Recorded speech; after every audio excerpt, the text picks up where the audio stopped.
ఈరోజు మన మైల్వా గ్రామంలో ఒక 3-4 రోజుల నుండి ఒక సమస్య పైన చర్చ నడుస్తూ ఉన్నది. కొందరు మన మైల్వా గ్రామానికి ఇచ్చేసినటువంటి ముస్లిం పెద్దలు వాళ్ళని మనకు ప్రత్యేకంగా శ్రీనివాస్ రెడ్డి గారు ఎమ్మెల్యే గారు పంపించి మీరు మా పైన ఎలాంటి ఆరోపణలు వచ్చినాయో మీరు వీక్షించండి అని వాళ్ళని పంపించారు. వాళ్ళకు కూడా నిన్న మేము కూడా ఒక మాట చెప్పి ఉన్నాము. మీరు ఎవరైతే వీడియో పెట్టిరో శ్రీనివాస్ రెడ్డి ఆక్రమించిండు, సతీష్ సార్ ఆక్రమించిండు, కబ్జా చేసిరని చెప్పిరో మీరు వచ్చి ప్రత్యక్షంగా చూస్తే కానీ మీకు తెలియదు.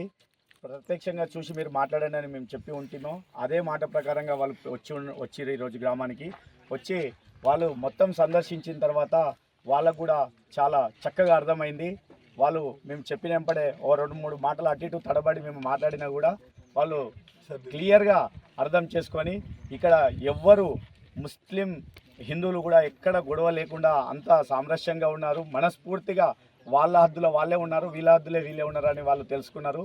అదేవిధంగా ఈరోజు మేము ఏదైతే బౌండరీకి వాళ్ళకు సహకరిస్తూ ఉన్నామో వాళ్ళు కూడా మాకు ఇందిరమ్మ ఇళ్ళకి సహకరిస్తామని ఒప్పందంగా మాట్లాడుకొని ఈరోజు ఈ పెద్దల సమక్షంలో ఈ ఒప్పందం కుదుర్చుకోవడం జరిగింది. ఈ ఒప్పందానికి వచ్చిన పెద్దలకు కూడా నేను ప్రత్యేకంగా ధన్యవాదాలు తెలుపుతా ఉన్నాను.